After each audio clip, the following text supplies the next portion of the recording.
Fishful Thinker Television, brought to you by Sportsman's Warehouse, America's premier outfitter.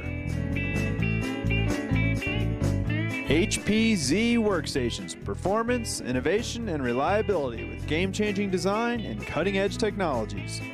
Coldwell Banker, every day until it's sold.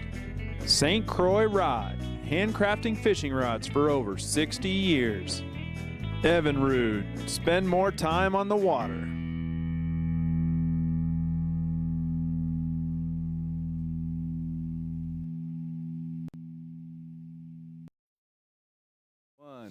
Good morning. Welcome to Fishful Thinker Television. I'm your host, Chad LaChance, and thanks for joining us this morning. We're out here on the ice on beautiful Chatfield Reservoir in South Metro Denver. I'm joined by Mr. Nate Zelinsky from Tightline Outdoors, and we've got a really unique show lined up for you this morning.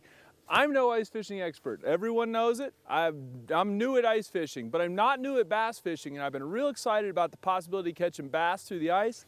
This guy tells us we can do it. What do you expect? You know, I'll tell you what, the smallmouth through the ice, if a fish doesn't eat through the winter, it dies. So Yep. They're obviously here. We can figure out how to catch them. We're sitting on some humps underwater that basically the shad are forced to swim by. So the smallmouth, although they're cold, they still feed. So as long as we can get a bait close enough to them, we're going to catch them, and that's the whole goal. Well, there you go. We'll put a bait in front of the fish. We'll see how it goes. Bass fishing through the ice, not the most typical thing. Certainly not something most people would expect. And since I'm no expert, we're going to lean hard on this guy. But it should be a good show, so sit back, get comfortable. It's a beautiful February morning here in Colorado. This is going to be fun. All right.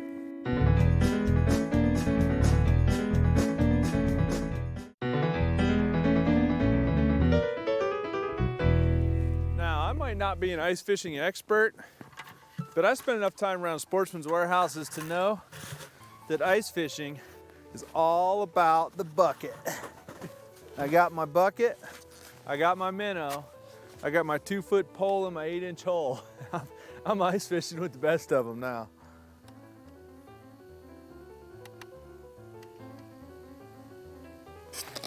And you pan over there and you see Nate. Now that's a genuine ice fishing expert right there. You can tell because he has a sled and a chair and a heater, and he's in charge of the minnows too. Can't give the rookie here everything, you know. Nah. Got to grow up the way it's supposed to happen. That's right. It's only my second day ice fishing ever, so I don't want to skip right to the sled and all that. Exactly. The life of luxury.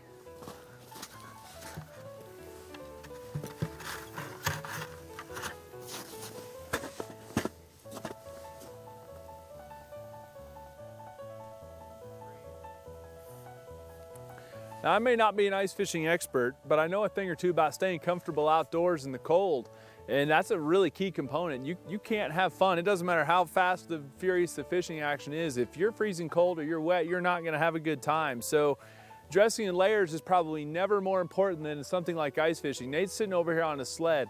We had to drag that sled a half mile across the ice this morning, and it was cold at that time. It was really cold, but you're walking real hard and you're getting hot and sweaty, and then you're gonna stop and sit on your bucket here and go ice fishing. If you're hot and sweaty, when you stop and sit right here, you're doomed. So we're dressed in layers, polypropylene, thin wool, thin fleece, and then a shell. I can mix and match those layers as I need. It's supposed to get 40 degrees out here today. It should be beautiful. Real cold as we're getting started here, so the layering system is important. Oh, missed another one. Oh, Nathan. Now, are they biting the one that's on the bobber? They are hammering my bobber. Well, my bobber got nervous when we first got here, but it hasn't been since. Now, a big part of the reason we don't have the shelter up is because we don't need it. But the other part of it is because we're moving around a lot, and we've got holes drilled. You can probably see tracks. We've got holes drilled all around here. And Nate's got me convinced, as did Bernie Keefe when we fished with Bernie Keefe for my first ice fishing trip ever, and we went lake trout fishing. Mobility. I mean, there's either fish here or they're not. If they're here and they're not interested at all, they're going to show up on the graph. You'll know one way or the other if there's fish here. So we've been fishing these particular holes for like 5 minutes, and Nate says, let's move, and I'm in. That's it. Got to go to where the fish are. Go to where the fish are. They will not come to you. Oh yeah, right now. And I got him. All right. First fish of the deal here. And I got 4-pound test trilene, so I'm not going to lean on them too hard here. I have no idea what I've got. He's got to trust your Oh, look at the size of this smallmouth right off the bat. Holy smokes. Now, I'm not kidding you. We hadn't been fishing here. How long have we been fishing? 5 minutes? 5 minutes. You know, I missed 2 and you caught that one. Nice. Now, ice on a smallmouth bass. I can't even believe it. What a gorgeous. He's cold. Yeah, they fight hard. You know, something to talk about too while you landed that fish, you took your time, and we want to really tell people too, when fishing in 30, 40 feet of water, don't force these fish to the surface. You know, it's good for the overall health of the fish. Take your time fighting them in. We're going to get fish from maybe a little smaller than that up to maybe 18, 19 inches. What a beautiful fish. Thank you, sir. I wanted to bass through the ice, and that took us no time at all. You know, last year I called Nate and said, Nate, I really want a big pike through the ice, or want a big pike. 40 minutes, we had a 40-incher. It was amazing. I'm gonna put this one back. I'm gonna kiss him. Mwah! He's been caught and released. Look how gorgeous. Absolutely beautiful in the morning sun. How awesome. I'm gonna send him right back down the hole. See you, buddy. Yeah, you can catch anything through the ice, put a little pattern to it, a little education, you'll catch them. Outstanding. I can't believe it. That was amazing. Let's get us another one. So simple.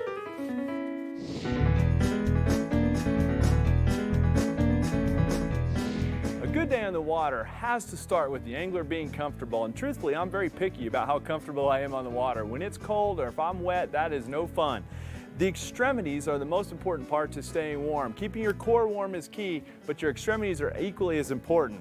First off, I start with my head. The head is the biggest radiator on the body. So by having a nice synthetic material, either a balaclava like this or a stocking cap or whatever it takes to keep you warm, but made out of a synthetic material is key. Next, you've got to keep your hands warm, and so I prefer as a day in and day out glove as a glove with a fold over mitten like this. If I'm driving the boat, I can fold my mittens down and keep my fingers warm, or if I'm ice fishing, or I can fold them open, pull my thumb out and have dexterity out of my fingers. Good way to keep my hands warm, and again, made out of synthetic material, so if I get wet with a fish, it's not a big deal. Most importantly, socks, good socks. These are high quality wool socks. No cotton, no blend, good quality wool sock. Keep my feet warm at all costs. If your feet are cold, you will not have fun in the water. Protect your extremities, you'll catch more fish.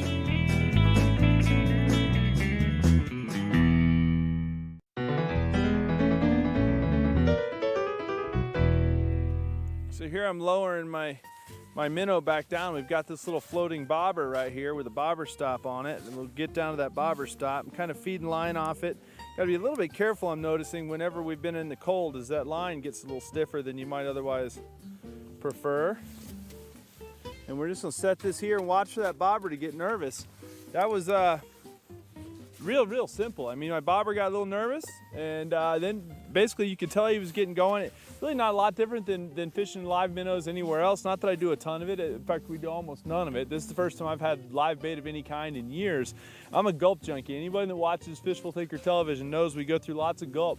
But these fish get a tremendous amount of time to really study your bait. Here goes my bobber already again.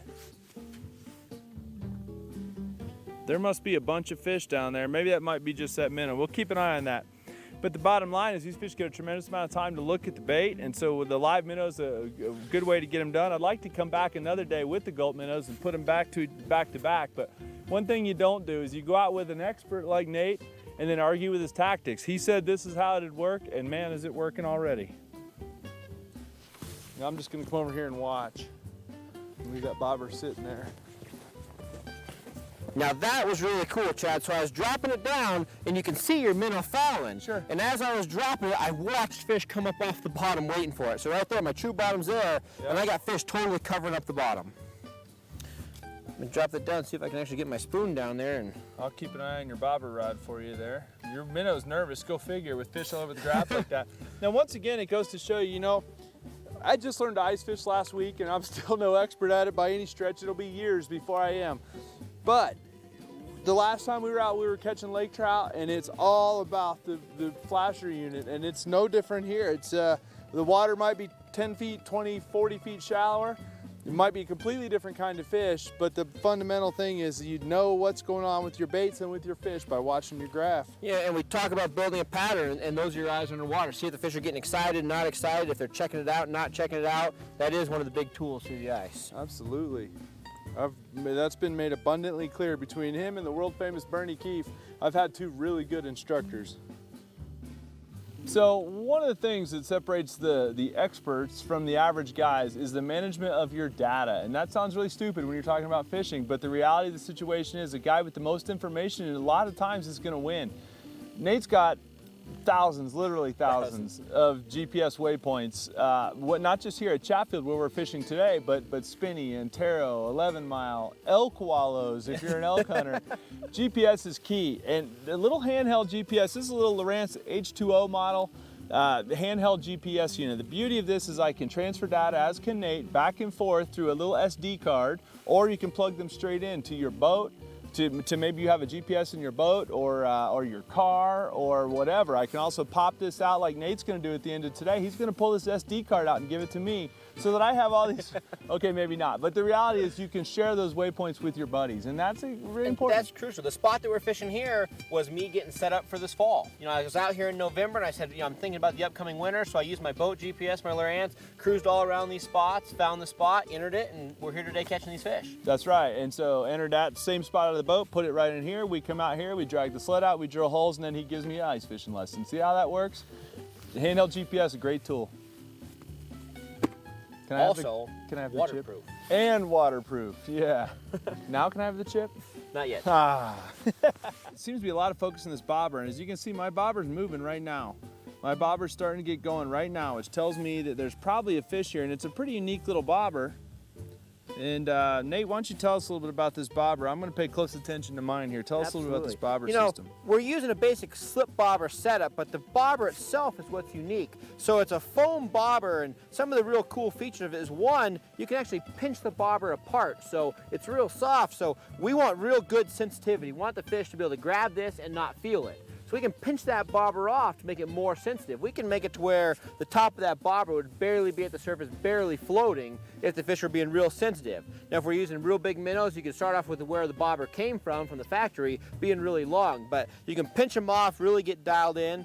The other cool thing is on a normal slip bobber, where your bobber stop sits, where it actually holds the depth and holds the bobber in place, would be out of the water. Now, ice fishing conditions, it's cold out. Even right now, we're in sweatshirts, it's warm, but it would still be freezing. Right. So that'll freeze up there. When it hits your guide, it'll cause it to slide, and your depth will kind of get messed up. And just the whole freezing in general isn't really good for any situation. Sure. So the cool thing about this bobber is it allows your bobber stop to sit underwater. So it's always staying moist, always staying thawed. You hook a fish, you reel it right onto your reel, it's moist, go right back out. So by keeping it underwater, it keeps it always thawed all the time, no matter how cold it is, which is really cool.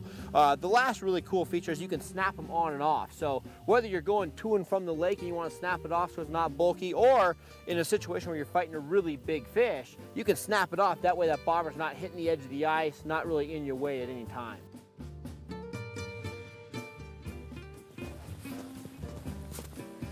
May I join you, sir? So what do I do? This one hit the spoon. Oh, really? You got a little smallie? All right. So we've made contact with yet another smallmouth bass through the ice. Who'd have thunk it? Mine was bigger. Yours was bigger.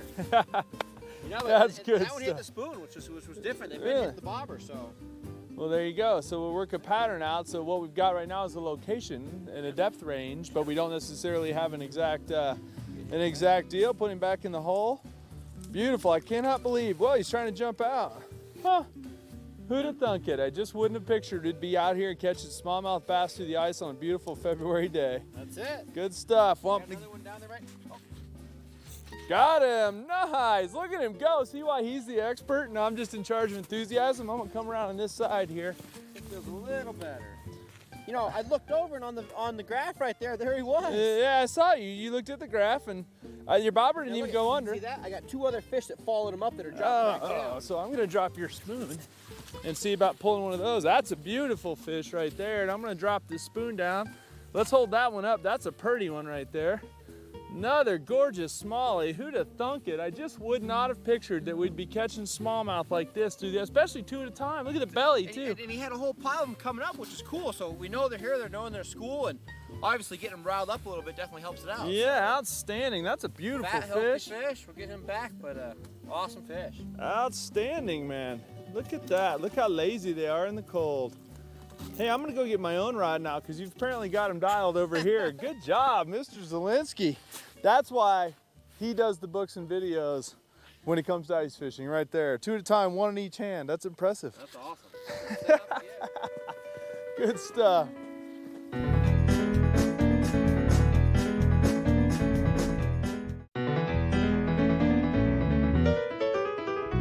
This is where you get your little hiney paddled and your lesson at the same time. Oh, that's a nice one. Yeah, that's a nice one. You gonna lip in there? You got. Oh man, what a beautiful smallmouth, Nathan Zelinsky. How can you not get excited about catching a smallmouth like that in February in Colorado? I mean, you can even see a dent right there, how fat his belly is. Yeah, they've been eating shad like mad now. You know, guy might be a professional walleye guy, and he might be known for pike, and he might even talk a little smack about smallmouth every now and then to us bass fishermen in the group. But that's a beautiful fish, and there's been several tournaments on this lake. I would have liked to have had that one. Absolutely, you know. And you want a smallmouth? There you go. There you go. Maybe if we catch a few of these, we can go back after a real fish, get some walleye. Yeah, caramba. You can't complain. Fish through the ice like that. That's beautiful. Awesome. That's beautiful. Awesome. Great stuff, man. That's Great awesome. stuff. Get him back. Yeah, put him back. Let's see if we can get some more of them. Look how lethargic they are, and they're cold like that. There you go. There he goes, back to the depths. Oh, that was beautiful. Absolutely beautiful. All about the little minnow and the bobber. How simple. Yeah, it almost brings you back to the days of hook, line, and sinker. And I mean, that's all it is. Yep. Right spot. And, you know, yeah, there was a little detail right there. The right spot, that little detail. He walked around with the Lowrance GPS unit staring at that thing all morning while we were drilling holes. So I think there's a little more to be said than hook, line, and sinker, but bottom line is that was great fish. That's it. Good stuff, man. Let's do it. He's looking. Will he commit? Well, I mean, I can't even see any of my jigs. The fish are so thick on it. you got a bunch of them. It drives you nuts. These smallmouth through the ice are just like that. They're low key, moving slow. You know, we're so anxious to get them, and they're just moving around. I mean, sometimes these fish might look at it a minute before they hit it. And I mean, as a fisherman, it drives us crazy, but that's just kind of what the bite is. Well, that's what we've seen so far this morning for sure. You know, the thing that amazes me is how fat they are too. You know, the ones we've seen are all fat. Absolutely. So Right now, these front range reservoirs have such a high quality of food, clean water. Our fish are just tremendous. And people wouldn't think of that, you know, when they think of fishing, you know, in a metro area like Denver. And we're, like you said, 15 minutes, 20 minutes from downtown. Exactly. In rush hour traffic, maybe 30 minutes from downtown Denver. So we're not any secret spot or anything like that. This lake gets absolutely plundered. It's one of the busiest lakes of the year in the summertime. We're out here on a Tuesday, and there's two other groups out in the whole lake. So we've got 1,100 acres, 1,000 acres to ourselves. Hard to argue with that.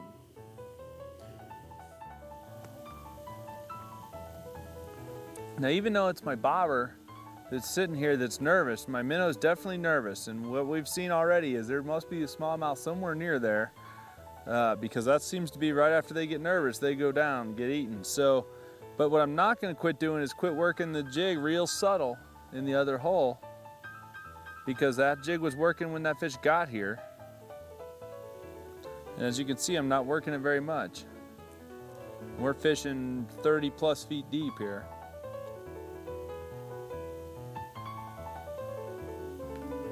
And see, if I came out here without the expert advice of Nate, I'd have a 7-foot St. Croix and I'd be standing way back there. I'd be jiggling that thing. Seriously though, it does pay to go with an expert. If you're trying to learn a new technique, I don't care if it's trolling or ice fishing or whatever it is, you're trying to learn to jig walleyes during the summer, whatever the case might be, going with someone that knows what they're doing and has the equipment set up and balanced and is practiced with it will make a big difference in your learning curve, and it'll save you a bunch of gas going back and forth to the lake, a bunch of fishing time, and certainly a bunch of tackle that you'd buy that you might not end up eating. and it's fun. He's in the middle of changing my jig up because he's got the hot jig, and look at this. He got another one. Multitasking. Can I take your bobber for you there? Feels like a pretty good one. Oh, looks like it. Oh, it's a nice one. Look at that. All right, Mr. Zelinsky, yet another beautiful smallmouth. What a gorgeous fish. We love that right there. Great colors on them in December. Look how fat. Man, these things are going to be hogs in spring when I come back in the Ranger. So, you know, it almost as the day's been going on, that one was on the spoon again. Yeah. So it's definitely kind of a cross. It's definitely paid to have 2-rod combination down there. Yeah, because we've got about 50-50. Some on the bobber, some on the spoon. Beautiful fish. We're going to get this one put back. But first of all, Mr. Zelinsky, thanks for putting me on my first bass through the ice, and only the second I've ever been ice fishing. It's been an absolute blast, folks. If you want to go catch some, this guy can do it right here. He's the real deal, and we appreciate it. TightlineOutdoors.com. Most importantly, hopefully you guys learned something today, get some motivation. Sure, bassing, it might not be all that common through the ice, but it can be done. So great stuff. Appreciate you tuning in, and hopefully we'll see you next week. Beautiful fish. That's it. All right, let's get him unhooked and get him out of here. Let him go gentle as you please. See you, buddy. See the tail? That's him waving goodbye.